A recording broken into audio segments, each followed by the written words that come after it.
Wala nang hinag.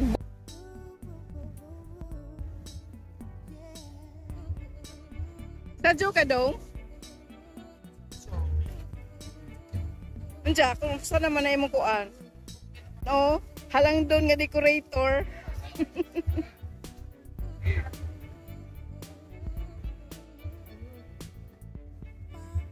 Lager.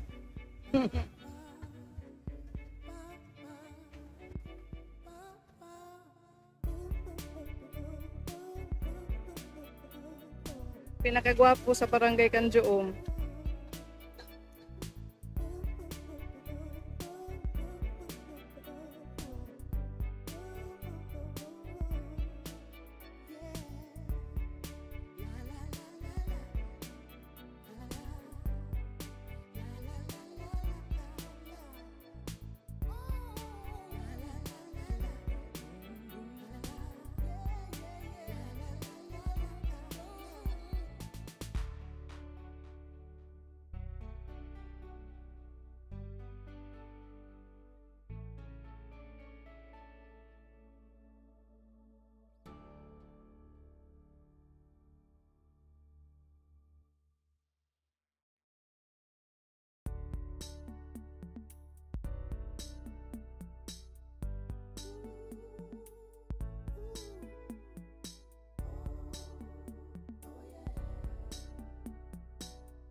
Unsay nga sa catering?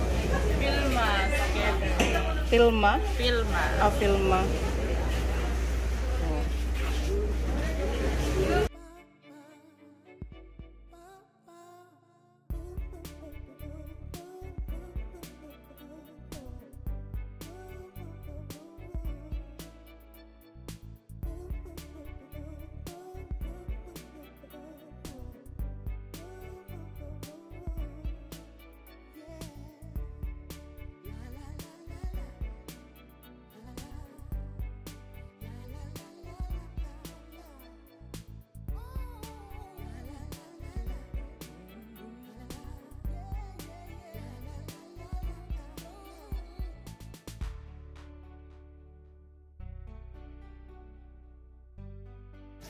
Happy birthday to you.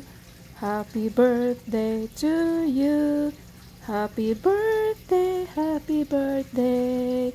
Happy birthday to you. May God bless you. May God bless you. Happy birthday, happy birthday. Happy birthday to you. Happy birthday to you. Happy birthday to you. Happy birthday, happy birthday. Happy birthday to you. Blow the candle now. Happy birthday, tatay.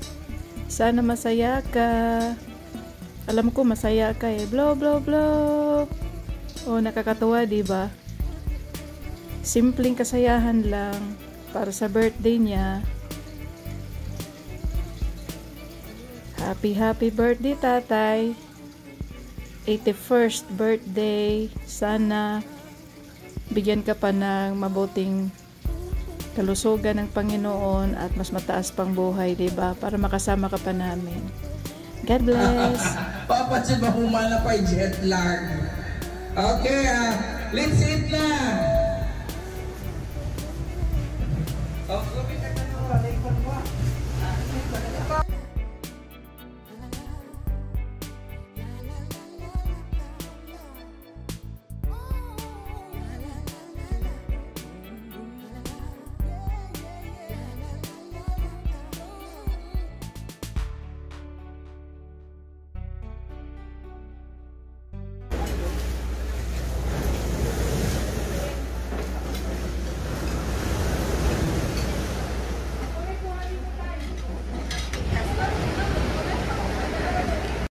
Di ba miss dagat dong?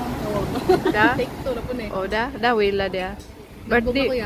81 na malagi tatay. Unsa kaya nang kabawod madatawa. O. Arang bawod ra. Unsa amo inasal ra dakuan. Naghapa to ha. Naitom na nangagitong na dong. Happy birthday, Tay Pio.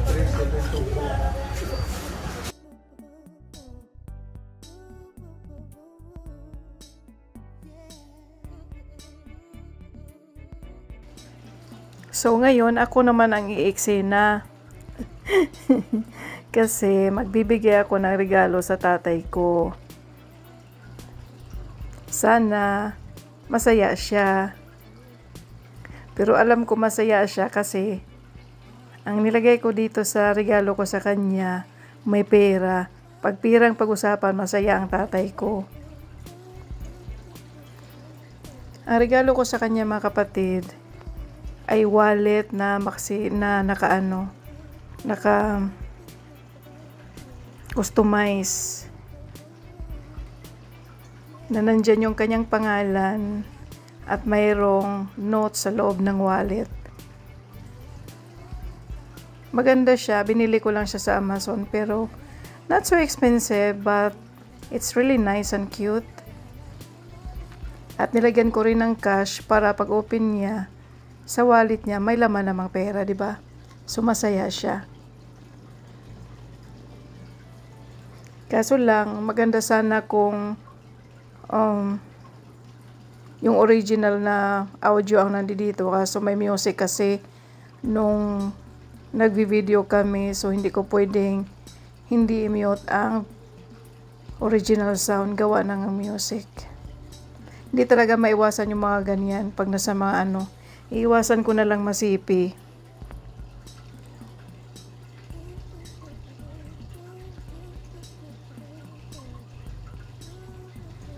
Actually mga kapatid, ang tatay ko may problema sa mata. So sinikap din niyang mabasa yan kasi ewan ko kung bakit hindi niya sinusuot yung kanyang salamin. Nandyan naman yung salamin sa sombrero niya ata or sunglasses ba yung sinusuot niya. Pinapabasa ko sa kanya yung nakaukit doon sa wallet. Ang nakasulat sa wallet ay, mahal ka naming lahat ng iyong mga anak. Parang ganon pero Bisaya. Kasi Bisaya naman kami.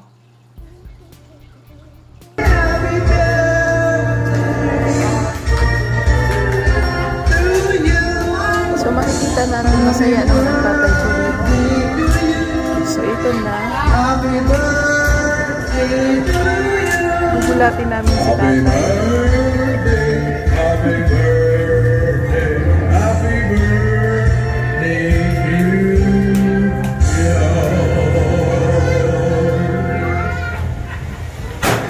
Andyan din yung mga pamangkin ko, mga pinsan ko, Mura to.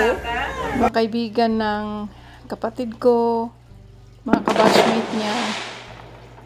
Hindi naman masyadong marami ang bisita mga kapatid kasi yung iba kasi hindi rin sila nakakadalo kasi may mga sarili silang mga buhay-buhay. So ang area talaga na to ay maganda.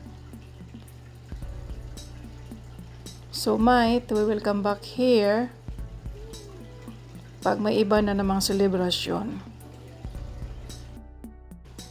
So ito, pauwi na kami mga kapatid. So maraming salamat sa inyong panonood. Alam ko delay ang video na to, pero at least may share ko sa inyo yung aming story, memories sa aming mga buhay-buhay, diba? Maraming salamat sa lahat. God bless.